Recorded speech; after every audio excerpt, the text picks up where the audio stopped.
印尼，咖啡是最庶民的生意。一台脚踏车，几十包即溶咖啡，阿贝就能在街边做起生意。撕开包装，倒入热水，一杯即溶咖啡3000印尼盾，折合台币不到10块。咖啡也是最庶民的消费。Kalau sehari bisa 3 kali, 3 kali. Pagi, siang, sore. Kopi bikin semangat, bikin seger, bikin fresh otak. 印尼人喝咖啡已有好几百年历史。17世纪，荷兰殖民当局将咖啡种植技术引进印尼，印尼就此成为生产及消费大国。2亿7千万人一年可喝掉500万吨咖啡，还衍生出特殊的喝咖啡方式。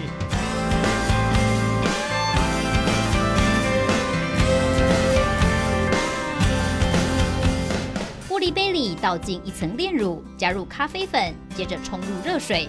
拿铁看似完成，却不是拿起来就能喝，还要盖上盘子，将咖啡倒过来。特殊饮用方式，印尼文就叫做 kopi cup， 意思是倒立咖啡。Terima kasih。好，所以这个倒立咖啡要怎么喝呢？店家刚才是说呢，要把这个杯盖打开，让那个咖啡慢慢的流出来，然后呢，要用我手上这根吸管呢，去吸旁边的那个溢出来的咖啡。听起来好像有一点困难，我来试试看。啊，有点，不好意思，有点溢出来了。这好像有点吃技术，但是就慢慢的吸旁边的这个咖啡。要让咖啡源源不绝溢出，得对着杯口吹气，让空气灌入杯中。因为我刚才技术不好，所以其实全部倒出来了。但是呢，它其实有一个蛮聪明的原理，就是咖啡渣你倒立的时候呢，其实咖啡渣浮在上面。那当你慢慢的喝呢，那咖啡渣就会顺序的一直往下。那等到你全部喝完的时候呢，咖啡渣最后就会留在杯底。所以其实是非常聪明的一个喝咖啡的方式。Jadi kopi cup ini dia berasal dari Aceh, yaitu di bagian Indonesia. Nah, kenapa kopinya ini dibalik? Karena dari zaman dulu itu ada petani-petani sawah. Dia kenapa dibalik? Karena buat mempertahankan panasnya dan rasa dari kopi gitu.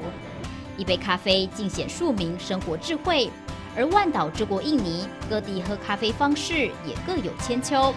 除了雅奇省的倒立咖啡之外，中爪哇古都日惹则是习惯将烧好的木炭丢进咖啡里。另外，像是西苏门答腊人喜欢把蛋黄打进咖啡里，据说能增强体魄。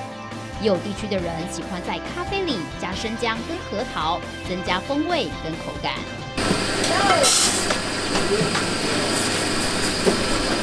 不过，尽管印尼已是世界知名的咖啡大国，面对强敌环伺，要维持全球第4的竞争力，其实如履薄冰。前有巴西、越南、哥伦比亚压制，后有伊索比亚急起直追。印尼豆要一枝独秀，得从风味下手。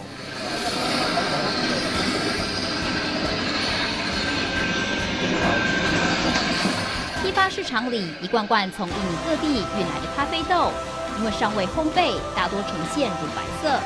唯有这一罐豆子还没烤，就已经呈现深褐色。这是印尼新开发的秘密武器，号称冲泡后会飘出红酒香气的咖啡豆。Sedangkan kalau ini kita bikin juga natural. Kalau natural itu dari kulitnya kita jemur, namanya natural aja gitu. Kalau ini kita bikin di tong sampai 2 bulan. Jadi fermentasi. Jadi untuk mendapatkan rasa buah yang maksimal. Jadi kita dibikinnya sampai 2 bulan. Jadi nanti cerinya itu mengering.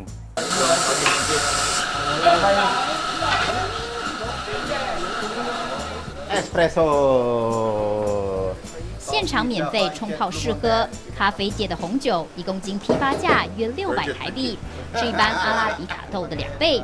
印尼业者积极向外国客户推销在地咖啡好品质，这是希望能进一步提升市占率，有朝成为世界第一。Sebetulnya di Indonesia ini tekanan atau tantangan, bukan tekanan ya, saya bilang itu tantangan utama adalah standarisasi roasting sebetulnya. Karena roastingnya itu harus standar. Jadi saingan yang terberat buat kita ini sebenarnya bukan hanya kopinya saja, tetapi ada cara roasting. karena Indonesia belum mengizinkan untuk ekspor green bean.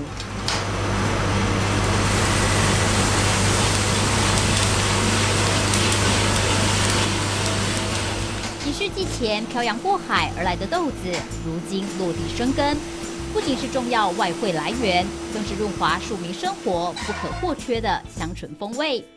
夜幕低垂，街边咖啡馆依旧坐满人潮。